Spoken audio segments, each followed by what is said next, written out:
Police महानिरीक्षक गढ़वाल परिक्षेत्र द्वारा आगामी चारधाम यात्रा 2026 की सुरक्षा एवं सुचारू व्यवस्था सुनिश्चित करने हेतु एक महत्वपूर्ण प्रेस वार्ता का आयोजन किया गया।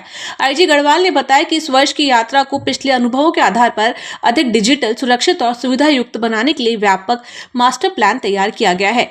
यात्रा की 24/7 मॉनिटरिंग के लिए सरदार पटेल भवन में एक अत्याधुनिक चारधाम कंट्रोल रूम स्थापित किया गया है।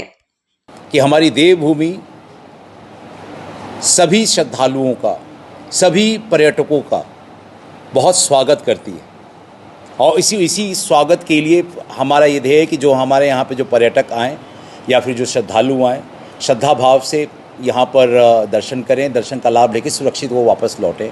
जो हमारे ग्रीष्मकालीन पर्यटक जो यहाँ पे आते हैं, अभी यहाँ पे देवभूमि में पर्यटन करें, यहाँ पर अच्छे से जहाँ पे हमारे जो पर्यटक स्थल है वहाँ पर पर्यटन करें, ये हमारा ध्येय है। लेकिन अगर इन पर्यटकों की वेशभूषा में या श्रद्धालुओं के वेशभूषा में अगर कोई भी anti social element, criminal element अगर वो आता है तो उसके खिलाफ में हम सख्त कार्रवाई करेंगे। जैसा मैंने समस्त अपने जनपद प्रभारियों को निर्देश दे दिया है कि किसी भी सूरत में रैश ड्राइविंग, जो गाड़ियाँ जो बाहर से आ रही हैं जिसमें काली फिल्में लगी हुई हैं या फिर कोई प्रेशर हॉर्न या फिर कोई अवैध रूप से कोई हथियार या डंडे, हॉकी स्टिक, बेसबॉल, हथौड़ी अगर ये लेके चलता है तो निश्चित तौर पर हम उसके वाहन को भी सीज करेंगे, उसके क्रिमिनल हिस्ट्री को भी देखेंगे कि कहीं वो व्यक्ति अपराधी तो नहीं है। और चारधाम यात्रा को लेकर देश भर में श्रद्धालुओं में जबरदस्त उत्साह देखने को मिल रहा है। इसी बीच योग गुरु बाबा रामदेव ने भी यात्रा को लेकर बड़ा बयान दिया है। उन्होंने कहा कि उत्तराखंड की देवभूमि में स्थित बद्री, केदार और हरिद्वार जैसे पवित्र धाम भगवान शिव और सनातन आस्था के प्रमुख केंद्र हैं। आचार्य रामदेव बाबा ने कहा, बद्री, केदार, हरिद्वार ये सब भगवान शिव के पवित्र स्थान है। चारधाम यात्रा को लेकर पूरे देश में बहुत उत्सव का माहौल है। इस बार श्रद्धालुओं की भारी भीड़ आने वाली है। करोड़ों लोग यात्रा में शामिल होना चाहते हैं। अगले साल महाकुंभ भी है, जो एक बहुत बड़ा आध्यात्मिक आयोजन होगा। देवभूमि उत्तराखंड में आकर देवत्व की प्रतिष्ठा होगी, सनातन धर्म का गौरव और बढ़ेगा। गंगोत्री, यमुनोत्री, बद्री, केदार, हरिद्वार और भगवान शिव का ये पवित्र देवस्थान, यहाँ पर चार धाम यात्रा के लिए पूरे देश में एक उत्सुकता है। तो इस बार तो मुझे लगता है और इतना ज़्यादा इंतजाम करना पड़ेगा, लाखों नहीं करोड़ों लोग लाइन लगा करके आना चाह रहे हैं। और अगले साल महाकुंभ है तो बहुत बड़ा ये उत्सव है। तो देवभूमि पर आकर के लोगों के जीवन में देवत्व की तो प्रतिष्ठा होगी, सनातन धर्म की प्रतिष्ठा और सनातन धर्म का गौरव, सनातन धर्म अब युग धर्म के रूप में स्थापित हो रहा है। और उत्तराखंड देश ही नहीं पूरी दुनिया के स्पिरिचुअल कैपिटल के रूप में, आध्यात्मिक राजधानी के रूप में विकसित हो रहा है।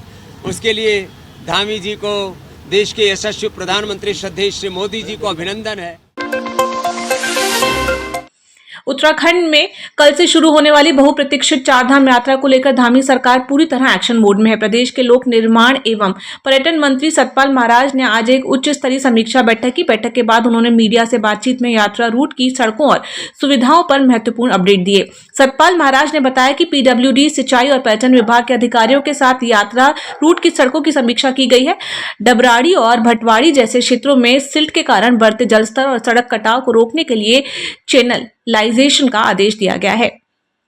प्रारंभ होने वाली चारधाम यात्रा रूट की सभी सड़कों की स्थिति, वैकल्पिक मार्गों को तैयार रखने के निर्देश दिए गए हैं। भटवाड़ी, डबराड़ी, चिथड़ी आदि जगहों पर नदी का स्तर सिल्ट से के कारण ऊपर उठ गया है, जिसके कारण सड़क प्रभावित हो रही हैं। हमने चैनलाइजेशन के आदेश दिए हैं और ये कहा है कि हमारा जो इरिगेशन डिपार्टमेंट है उस पर काम करे और पानी को चैनलाइज करे, जिससे कि जो है सड़क का कटाव ना हो। इसका समाधान किस प्रकार किया जा सके, इसका मंथन किया गया। इसके साथ साथ विभागीय अधिकारियों को black spot, accident prone areas की पहचान के साथ साथ संवेदनशील स्थानों की मैपिंग और प्राथमिकता निर्धारण करने के लिए कहा गया है। जीपीएस आधारित machinery, tracking, one way system, diversion plan, road sign और ये सभी चीज़, क्रैश बैरियर्स के बारे में जो है चिंतन किया गया। और मैंने बताया कि क्रैश बैरियर्स जो है थोड़ा सड़क की विड्थ को कम करते हैं, तो उसके बारे में भी आगे विचार विमर्श होगा और इसके बारे में कांग्रेस के प्रदेश अध्यक्ष गणेश गोदियाल ने कहा कि लोकसभा में पेश तथाकथित महिला आरक्षण संशोधित बिल को लेकर भाजपा सरकार पर आरोप लगा रही है, जबकि सच्चाई ये है कि महिला आरक्षण का मूल कानून 2023 में ही पारित हो चुका है। ये नया बिल आरक्षण लागू करने के बजाय सीटें बढ़ाने से जुड़ा था, जिसका औचित्य स्पष्ट नहीं किया गया।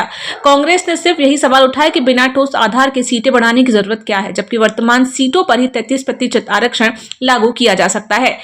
भाजपा जनता खासकर महिलाओं को गुमराह कर राजनीतिक लाभ लेना चाहती है, जबकि वास्तविक महिला सशक्तिकरण के लिए ठोस कदम उठाने की जरूरत है।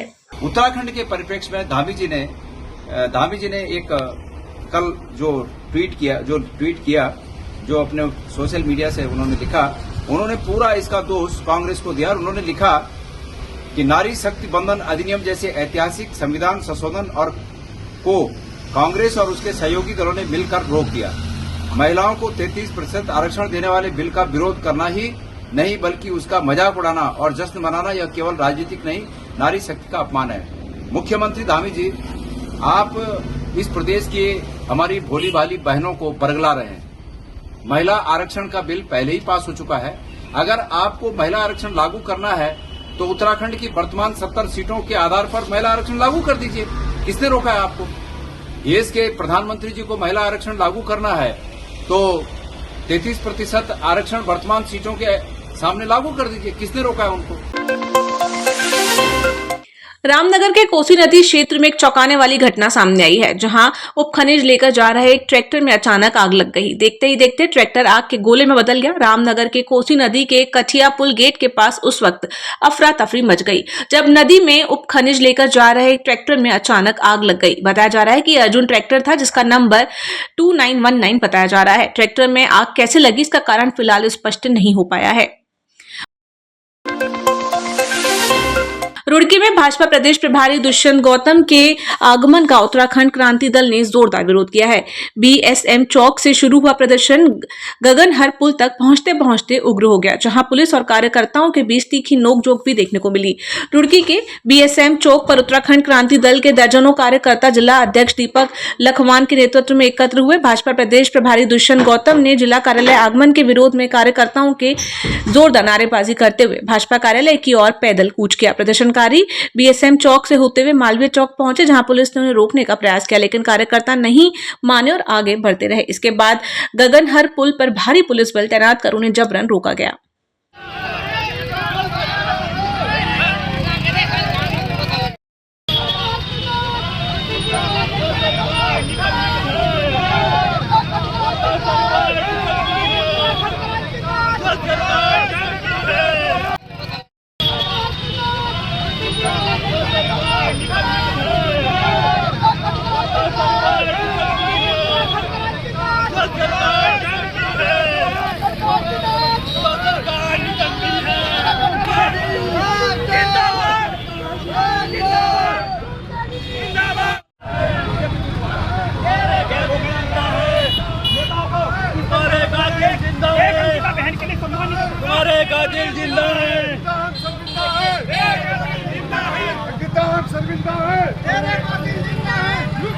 आज जो है भाजपा के उत्तराखंड प्रभारी दुष्यंत गौतम जी जो है, आज उनका यहाँ पे रुड़की में भाजपा कार्यालय पर भाजपा के लोगों के द्वारा स्वागत किया जा रहा है। और हम उत्तराखंड क्रांति दल के जो लोग हैं वो उत्तराखंड की बेटी अंकिता भंडारी के लिए सड़कों पर उतरे हैं, क्योंकि हम उस वीआईपी का जो है विरोध करते हैं, जो उस वीआईपी जो है अंकिता भंडारी हत्याकांड में शामिल रहा है। जो वो दोषी है, वीआईपी है, उस वीआईपी का ट्रीटमेंट अभी तक नहीं हुआ। उसे सेवा लेने का बड़ा शौक है और इन भाजपाइयों को सेवा देने का शौक है।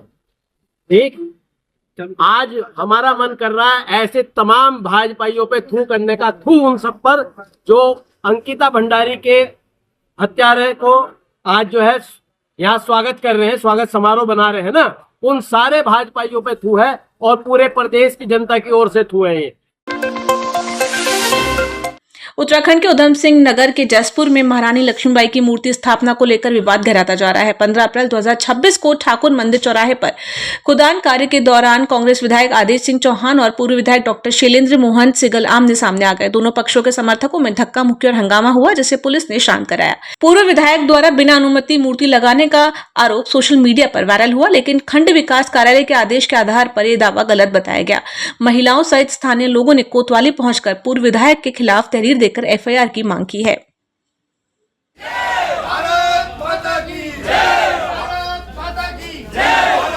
नहीं सहेगा हिंदुस्तान। महारानी लक्ष्मीबाई अमर रहे, महारानी लक्ष्मीबाई अमर रहे, महारानी लक्ष्मीबाई अमर रहे, महारानी लक्ष्मी। आज का जो जैसे आप पिछले दो दिन से देख रहे हैं, जसपुर क्षेत्र में एक घमासान मचा हुआ है, वो भी सिर्फ एक हमारी वीरांगना महारानी लक्ष्मीबाई की मूर्ति स्थापना को लेकर।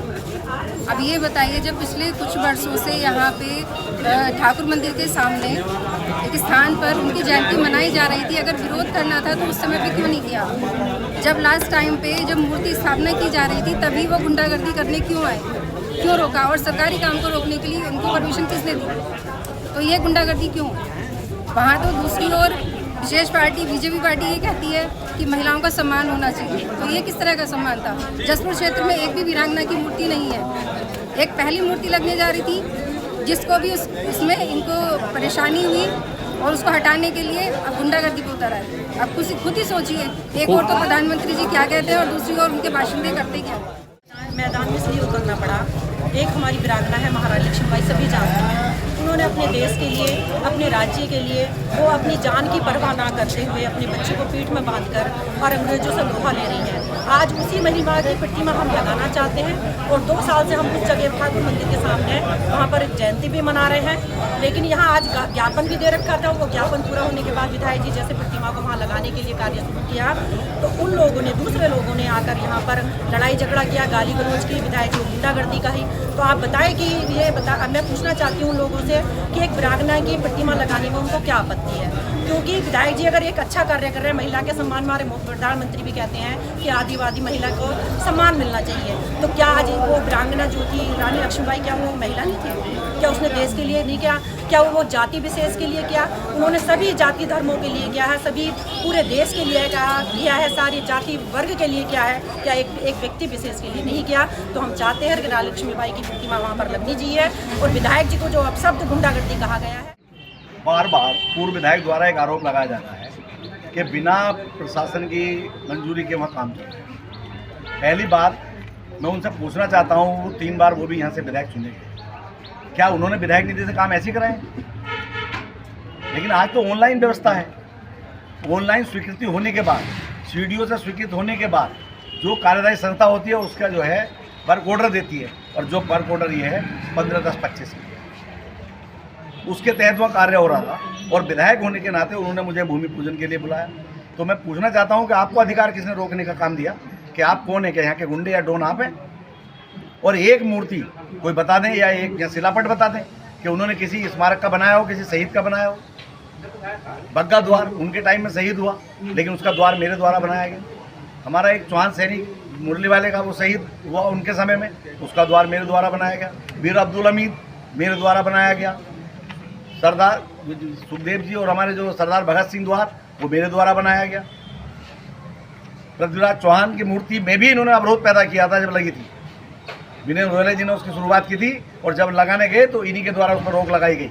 और देखिए आज वो व्यापारियों को भड़काना चाहते हैं, उन्हीं के द्वारा। जो बाजार, जो हमारे रेडी ठेली वाले, जिसमें बेचारे मुस्लिम समुदाय के लोग, एससी वर्ग के लोग, ओबीसी वर्ग के लोग फड़ लगा कर, ठेली लगा कर पैसा कमाते थे और हमारे जसपुर की करोड़ों का टर्नओवर था, उसको आज इन्होंने ख़त्म कर दिया। और एक अपने चहेते के द्वारा एक जनहित याचिका डलवा के वो बाजार खाली करा दिया और उनके चहेतों की आज पार्किंग खड़ी, गाड़ी खड़ी है। था और हम वहाँ काम शुरू करने के लिए गए। माँ लक्ष्मीबाई की मूर्ति लगी थी, तो वहाँ माननीय विधायक जी को भी बुलाया गया। तो जब हमने काम शुरू किया तो डॉक्टर शैलेंद्र मोहन सिंह और शोभित अग्रवाल और सौरभ अग्रवाल और इनके तो साथी वहाँ आए और काम वहाँ रुकवाजे के काम वहीं आज वहाँ काम नहीं कर सकता। वही वहाँ काम क्यों नहीं हो सकता? भाई हमारे पास वर्क ऑर्डर है, भाई से हमें वर्क ऑर्डर मिला हुआ है, काम रुकवाना था तो ब्लॉक के द्वारा रुकवाया जा सकता था, तो इनका क्या मतलब होगा? तो मांग है हमारी कि हमारी FIR दर्ज हो और वहाँ पे जो है हमारा कार्य शुरू हो बिना बाधा। बस यही है निवेदन कि भाई हमारी FIR हो और हमारा कार्य जो है